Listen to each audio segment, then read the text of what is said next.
इसके बावजूद वो उन्हीं लोगों को जो इसमें या तो साझीदार होते हैं या ऐसे दंगाइयों को प्रोटेक्ट करते हैं उनके साथ उनके लिए वोट करने को तैयार हो जाता है।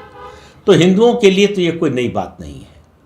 आप संभल उठाकर देखिए, मुरादाबाद देखिए, अलीगढ़ देखिए, देश के किसी राज्य में किसी शहर में देख लीजिए जहाँ दंगे हुए हैं, जहाँ हिंदू जो है पीड़ित रहे हैं, वहाँ हिंदुओं ने बाद में उन्हीं दलों का जो अपने को धर्मनिरपेक्ष कहते हैं उनका साथ दिया, हिंदुओं के एक बड़े वर्ग ने।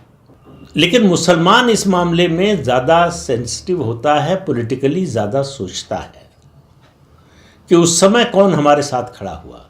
अरविंद केजरीवाल सीए के विरोध में, सिटीजनशिप अमेंडमेंट एक्ट के विरोध में जो शाहीन बाग में प्रदर्शन हुआ उसमें भी न्यूट्रल रहे, धरना स्थल पर एक दिन भी नहीं गए, मुसलमानों के पक्ष में बयान नहीं दिया, हालांकि उनके विरोध में बयान भी नहीं दिया।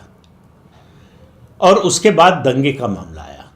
दंगे में जो दंगाई थे उनके बचाव में अरविंद केजरीवाल खुलकर खड़े नहीं हुए और समय समय पर वो खेल खेलते रहते हैं। वो जो है मौलवी को वेतन देते हैं तो पुजारी को भी और ग्रंथी को भी वेतन देते हैं, वो हनुमान चालीसा भी पढ़ने चले जाते हैं।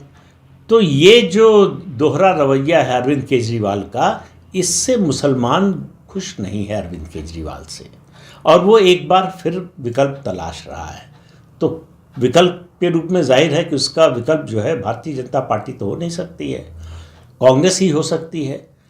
कांग्रेस को वो राष्ट्रीय स्तर पर अपनी पहली पसंद मानने लगा है इस दौरान पिछले कुछ सालों से। लेकिन विधानसभा यानी जब क्षेत्रीय दलों का मामला आता है, विधानसभा चुनाव का मामला आता है, तब उसकी पसंद बदलती रहती है। अलग अलग राज्यों में अलग अलग दल जो है उसकी पसंद होते हैं। दिल्ली में उसकी पसंद आम आदमी पार्टी पिछले 3 चुनावों से कम है। ये चौथा चुनाव है जब उसको तय करना है कि किसके साथ जाना है। उसको मालूम है कि अगर मुस्लिम वोट बटा, अरविंद केजरीवाल से अलग होकर वो कांग्रेस के साथ गया तो बीजेपी के जीतने की संभावना लगभग पक्की हो जाएगी।